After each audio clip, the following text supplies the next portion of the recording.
Hello, you're watching ITV News Central, and these are tonight's main headlines. A sky-high view of the HS2 line, residents on the planned route reinforce claims it'll destroy the countryside. Now we have a different doomsday approaching, and everybody in the village is absolutely devastated.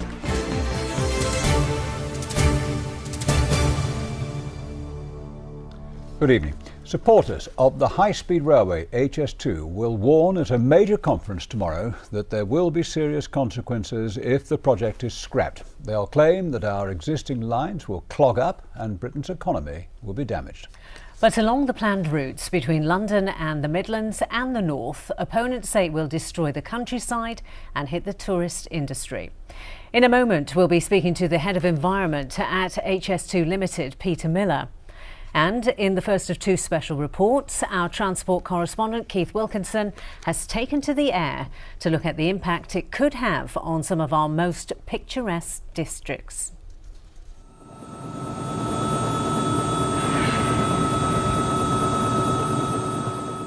It's home to some of England's historic gems, like this Grade 1 16th century gatehouse where Mary, Queen of Scots, was held prisoner. Like Shugborough Hall and its spectacular grounds and parkland, an attraction that draws visitors from all over the world. They overlook the valley of the River Trent near Great Haywood in Staffordshire, spanned here by the longest packhorse bridge in England. Just one of many picturesque rural areas destined to be cut through by the high-speed railway HS2. In this case, the second phase section from Birmingham to Manchester. One of the UK's biggest earners is tourism, said to be worth well over £100 billion to the economy. And one of the main reasons why people come here is right below us. Historic buildings, country walks, canals, rivers. There are 34,000 boats on our canal network. They're used by almost 6 million boaters a year. And at Great Haywood is one of the most popular junctions. This new marina has 200 berths.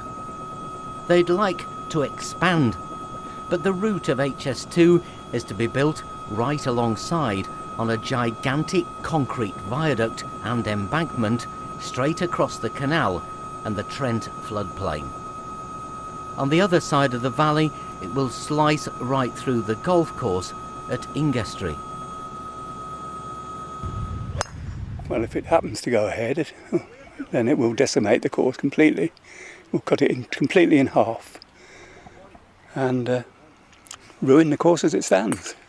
It starts off going through the 18th hole, through the 10th, the 11th, up the side of the 14th, to the 7th, 5th and the 4th, and it completely decimates the 4th. Close to that golf course and in earshot of the line, one of England's finest Jacobean mansions, now used by Sandwell Council for children's residential courses. Next to it, a church designed by Sir Christopher Wren. Also close to the line, this quiet hamlet, whose residents once included David Cameron, who lived here.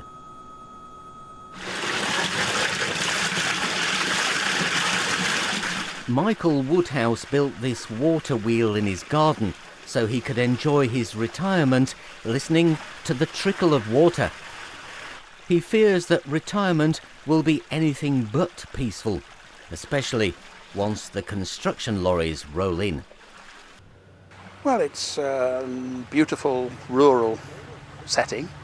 It's been well looked after and maintained for all these years. It's got a history that goes back to the Doomsday book, and now we have a different doomsday approaching, and everybody in the village is absolutely devastated. A mile or so north, and the route demolishes a number of farms, including this one, built in 1830. The line will cut in half the 200 acres used to grow crops and graze sheep. Beyond here, the 80-acre Staffordshire County Showground. The high-speed train will travel straight through this section in a deep cutting. Currently, this part of the route hosts Europe's biggest show jumping event, with 1,500 horses. The showground holds 165 events a year, pulling in 485,000 visitors and earning many millions of pounds for the economy of Staffordshire. The future is now uncertain, and they're trying here, at the very least, to get the route enclosed in a tunnel. Although HS2 will run some distance from Shugborough and the Tixall Gatehouse, it will be close to this historic pavilion and the Landmark Trust, which rescues buildings like this, is worried about the impact. And many visitors and locals we spoke to said they felt it would spoil the wider area as a tourist destination.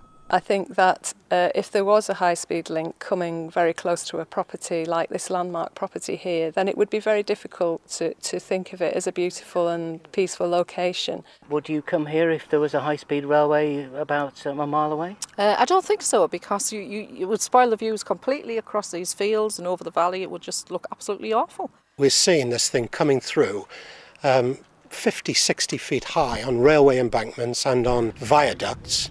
And very, very noisy, and the whole of industry is blighted.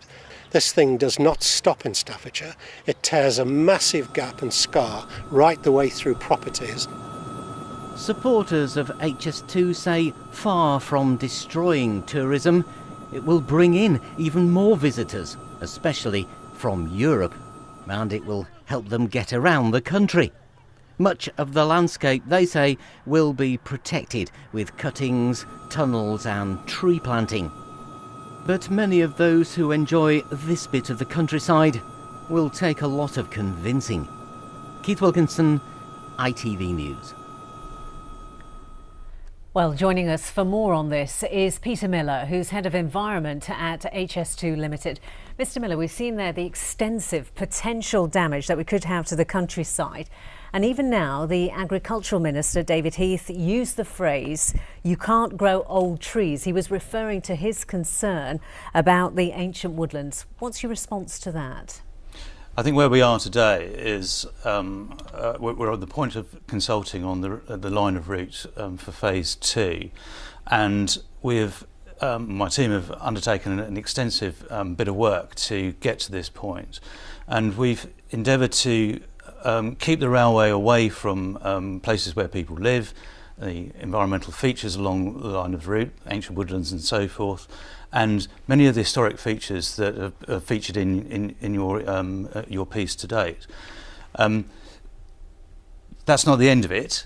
We are through this consultation. We want to talk with local people, businesses and so forth, to understand what their concerns are and to see whether we can address those, whether we can move the route a little bit, whether we can put in landscaping, planting, noise barriers and this sort of thing to help alleviate those sorts of effects that are of concern to your viewers. Yeah, you can see this is boiling up though to be probably the biggest environmental issue ever. I mean, can you honestly win the arguments? I think if you consider the amount of capacity which we're going to get out of this railway and the release capacity which will accrue from the existing railway as a result of HS2, I think you'll understand that we are doing that within a very narrow corridor. A railway generally takes up very little land. If we were to do a similar sort of thing with a motorway, it would be double the amount of land. So railways are very efficient and very effective from an environmental perspective.